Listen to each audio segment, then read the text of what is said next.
time all over the country. And that's why this is the greatest sporting event of all time, because you're going to have people, you're not going to be able to predict, the outcome of a lot of these games. So my mindset was not as much on our opponents as how are we going to make sure that we play to our strengths, try to stay away from our weaknesses, and let's go out and be more concentrating on being prepared to be the best of who we can be and not get caught up with, where people are ranked, what conference they're in, how many games they won. That's what I think you can get your hat handed to you and show them where the door is. I hope that answers. Now, did you predict I was going to say that? I figured you'd say something like it was going to be all about what y'all wanted to do. So, yeah. Yeah, only because I believe that in all my heart. I mean, that's why you have so many. That's why it's so interesting. And like a couple of years ago when Lyle Chicago just went right through the thing, nobody predicted that. When George Mason went to the Final Four, when the University of Maryland, Baltimore County beat Virginia handily. I mean, that's what makes this event so exciting. I mean, those are facts, and that's what happens. And so because I've been around so long, I realize that, and I'm just not going to give in to who's the favorite and who's not the favorite. Go to Kurt Weiler. I guess what are the early impressions from your first bit of looking at UNC Greensboro? And I guess how does this environment, I'm sure it's tough in a way, kind of being stuck in the hotel room, but it being your sole focus, I guess how much time did that dedicate to film? And I guess what else did you bring to kind of keep yourself sane? Well, right now we're isolated. We're in quarantine. We're not doing anything, other than staying in our rooms until we meet all the specifications of the NCAA and all their protocols. So as of right now, today, everybody is locked into their room. We've taken COVID tests this morning. We have our food brought to us, to our rooms. And if we pass all of our tests for the second time, we got in last night and took COVID tests, and everybody was negative. And so now we took a test again today. And if we get our results back, we might have a shooting time over at the arena tonight. So this is serious business, and they have it well organized, and we dancing to the beat of the NCAA drum. And believe me, we are not going to miss a step. We're going to be dancing, because we want to make sure that we fall into the right frame of mind, follow the protocol. If we pass all the tests, then we don't have to stay in our rooms. Then we can have some of those meetings and film sessions and things that you're talking about. Go to Irish Chaffel. Coach, how much more secure do you feel knowing all those protocols are in place than maybe a year ago? Before the ACC tournament got canceled, you seemed concerned about even trying to play with all the unknowns. And how much better do you feel about what they put into place going into this tournament? I think the NCAA needs tremendous accolations and given tremendous respect for using the knowledge that they have to come up with a plan that will keep people as safe as they can possibly be, and being able to have the NCAA tournament. I've been on several calls where they've asked me questions, well, what about this and what about this?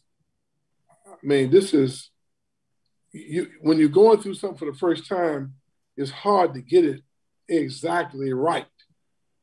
But this is well thought out. Could be even a little overkill. But I like them maybe being over in the overkill mode than the lack of mode. And so I do feel like they're doing everything they possibly can do to make this the safest experience for the student athletes and everybody concerned. And they need big time kudos for coming up with the plan. And we just hopeful that we execute it and follow the guidelines that they've given us, we can have a successful tournament without having anybody adversely affected. Go to Corey Clark. Leonard, where were you guys when the selection show was on? Were you able to watch it together as a team? Were you in Indianapolis already? No, we were in having dinner at the at the hotel in Greensboro. I'm laughing because my team was down having dinner, and I go to the bus to put my bag on the bus, and our bus, when you get on the bus, they lower the bus so that you can walk off it, very comfortably. Well, the bus had not been lowered. And so when I went on the bus, stepped up, but I've been doing this for 30 or 40 years, just stepping off buses, and it's kind of a short step. Well, in this case, the bus was higher. I stepped like I was stepping, lost my balance. And then when I lost my balance, I stepped up with my left foot, hit the curb, and that was awkward and bent my toe back. And then I go tumbling down. Coach Jones broke my fall. So I strained my ankle, sprained my wrist, fell on my arm.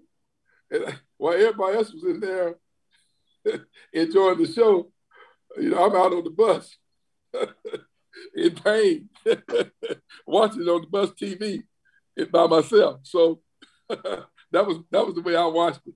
It was about time for you to get out of Greensboro. Hey, but I was going to ask, with that, obviously that wasn't a great moment for you, but could you feel the team at all, like shift its focus? The frustration is done. Of course, these guys are excited. We going through something here. We're going through a mindset change, and we've played some excellent games this year. And we go toward the end of the season, and we have, unfortunately, not to make any excuses, we have enjoyed lack of injuries, lack of things that affected other people all year long, but it hit us the last 3 or 4 weeks of the season, and so we've been kind of limping around a little bit. MJ didn't practice at all the week before the Pittsburgh game. And he only practiced last week right before the tournament. He'd been playing in games, and Polite's shoulder came back, and Barnes turned his ankle and tweaked and Malik turned his ankle. It's been kind of an odd situation that we've gone through. It not enough to keep us from playing, but just enough to kind of challenge us. And I think that what I sense with these guys, we missed out on some pretty good opportunities. Let's regroup now. Let's come together and get back. And right now we're pretty healthy. We're in pretty good frame of mind. Now we just got to come in this thing here knowing, what's at stake. I'm hopeful that it's going to bring us together and get us back in that real good rhythm. We'll go to Dom from WTXL. Hey, Coach.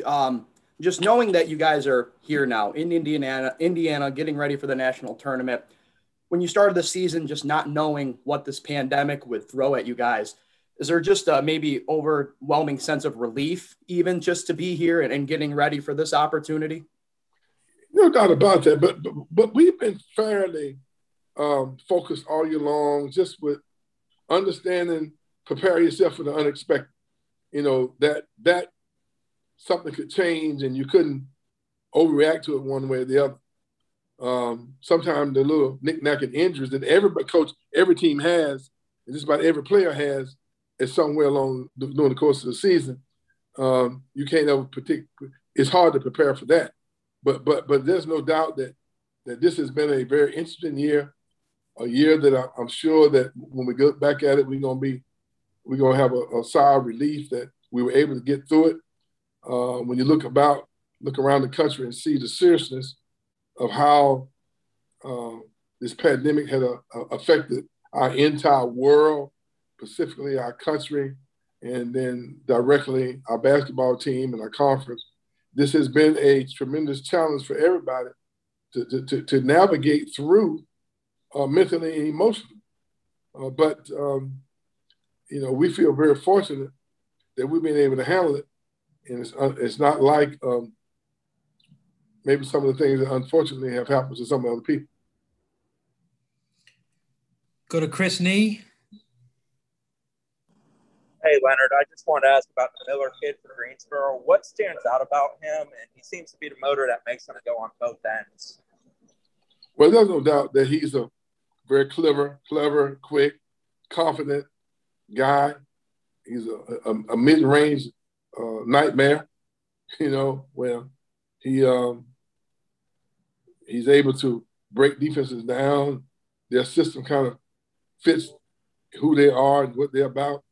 So I think he's a handful, but he's the engine, he's the key, and he's very talented, and that's one reason why they've had so much consistent success. Ryan Kelly from WCTV. Hey, Coach, just wanted to ask, I know you've more talked about the open nature of the NCAA tournament. Anything can happen.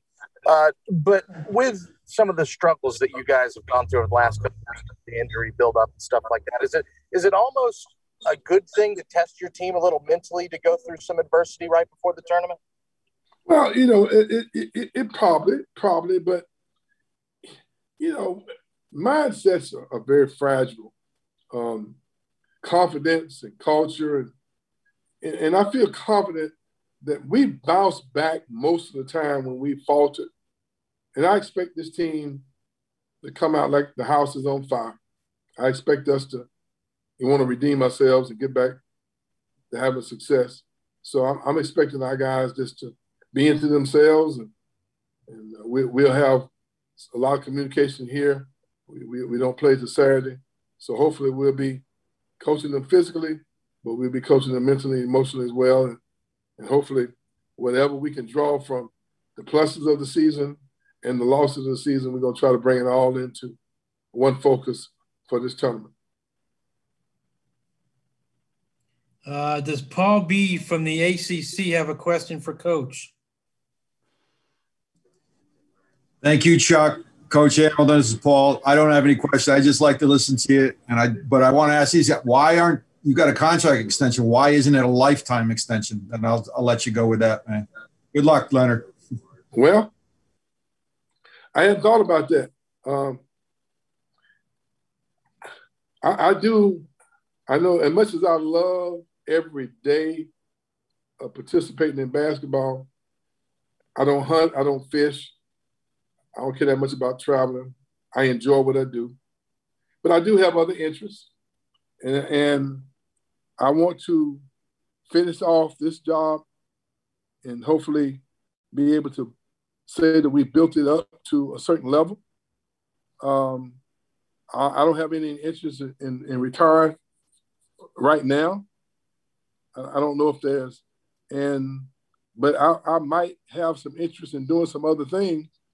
But I doubt very seriously if I'll ever not be associated with basketball, and hopefully I'll always be associated with Florida State basketball, the program that I've enjoyed most of my career, that I'm hopeful that we can, even though we're at a pretty high level now, I hope that we can build it up to be even higher. So that's about the only way I can respond to that. You never know what the future holds, but I hope that it holds us continue moving our program up as high as we possibly can get it. Kurt, you have a follow-up? Yeah, I just wanted to ask, I guess it's obviously a normal setup for y'all. I guess how are you kind of preparing film-wise? I know you normally divide it. Is that one assistant is getting UNC Greensboro ready and the other two are both getting the potential second-round opponents, or? Yes, and yes. Yeah, that's the way we do it. We've already divided them up, and then once hopefully we'll be successful in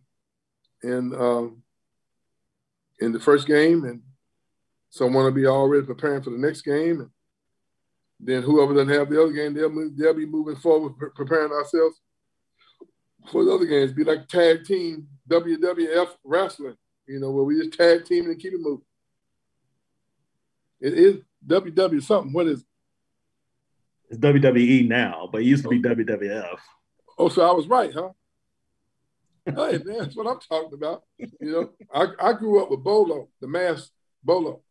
He used to have the little thing he put in his pocket, and he'd take it out and hit you on the head, and then he'd hide it. Would nobody be able to catch up with it? He had the mask. That's what I grew up with. So that WWF, it was WWF back in the day. See, I got that right. Go to Ira. Coach, let's see if I can get back on track. Hey, I'm guessing you guys wouldn't have said it back then, but I'm guessing when you were at Kentucky, when you would look at a first-round opponent or a second-round opponent, you might not have thought it was wide open, that anybody could beat anybody. When did it change in college basketball? When did it become to where, it's not going to be UCLA every year or those few teams?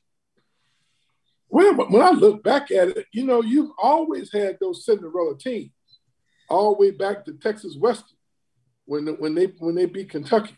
So you've always had that. It's just that we had a limited field. It was 16, then it was 24, then it was 32, then it was, I want to think it was 48, I believe, and then it's moved to 64, and there's 68 with the play-in games. So the more teams that they've added to the tournament, the more upsets that you've enjoyed with the tournament. And I just personally, I would love to see them, which they'll never do. I'd love to see them moving up to, like, let's say 130-some teams. Because if you think about it, if you go with 130, maybe hold on, let's say 138, then after the first round, you went back down to, 64? You know what I'm saying? So adding one more date, the same date that you have to play in, those playing games, so you wouldn't have to change anything. You can just say first round games, you see them, and everybody play the first round games at home, and you move to 64, and then you include more teams, more opportunities.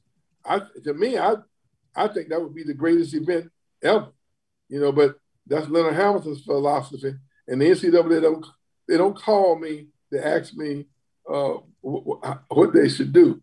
But if they call and ask me, y'all need to write out that if you need any advice, Coach Ham's your man, okay?